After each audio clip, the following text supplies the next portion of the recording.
મકાઈ એઠો ડોડો ભાઈનો આપણે ખાધો હોય ને આપણો એને ખાધો હોય એનાથી આ લોહી બન્યું હોય. પણ હવે શું બન્યું કે નથી વાવતા ભાઈ મકાઈ, લોહી ખરું પણ નથી સગાઈ, ગામ જવાની હટ છોડી દે. નથી વાવતા ભાઈ મકાઈ, લોહી ખરું પણ નથી સગાઈ, ગામ જવાની હટ છોડી દે. કે ગુજરાતી મારી માં છે, હિન્દી મારી માસી છે, સંસ્કૃત મારી દાદીમાં છે અને અંગ્રેજી મારા પાડોશમાં રહેતી રૂપાળી વિદેશી વિદુષી નાની છે.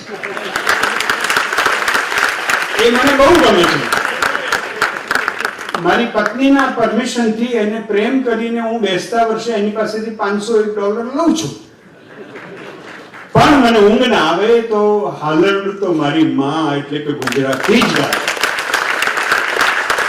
અને મને પેટમાં દુખે તો બેટા સૂંઢ ઘીને ગોળ ખાઈ લે, એવું તો મારી દાદીમાં એટલે કે સંસ્કૃત જ કહે. આવું ભાષાભિમાન આપણા દેશના યુવાનોમાં થાય. સાહેબ મણિભાઈ સાહેબ તો અહીંયા છે, અહીંયા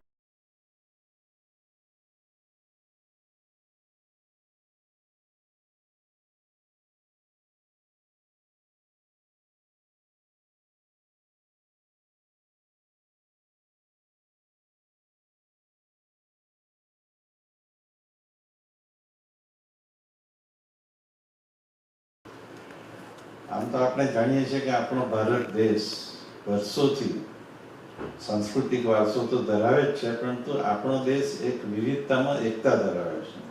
જુદા જુદા ધર્મો, જુદા જુદા સંપ્રદાયો, જુદી જુદી જાતિઓ, જુદી જુદી ભાષાઓ, અને આ બધામાં પણ જ્યારે 1947થી આઝાદી મળી ત્યારથી આજે 2025 થઈ, આપણો ભારત દેશ જ એક એવો છે કે જેણે મેળવેલી આઝાદી પાછી ગુમાવી નથી.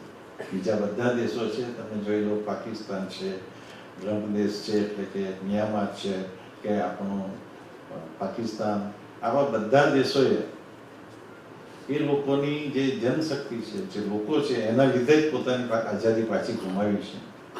આપણા દેશે આપણી આઝાદી ગુમાવી નથી, પરંતુ આપણો દેશનો વિકાસ કર્યો છે. તેમાં પણ 2014માં જ્યારે આપણા દેશના યશસ્વી વડાપ્રધાન માનનીય મોદીજીએ જ્યારે દેશનું સુકાન સંભાળ્યું ત્યારે આપણે વિશ્વમાં 11મા ક્રમે હતા અને અત્યારે આપણે 4થા ક્રમે આવી ગયા છે.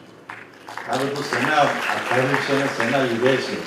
એના મૂળમાં જઈએ તો આપણો દેશ એ સાંસ્કૃતિક રાષ્ટ્રવાદને વરેલો છે.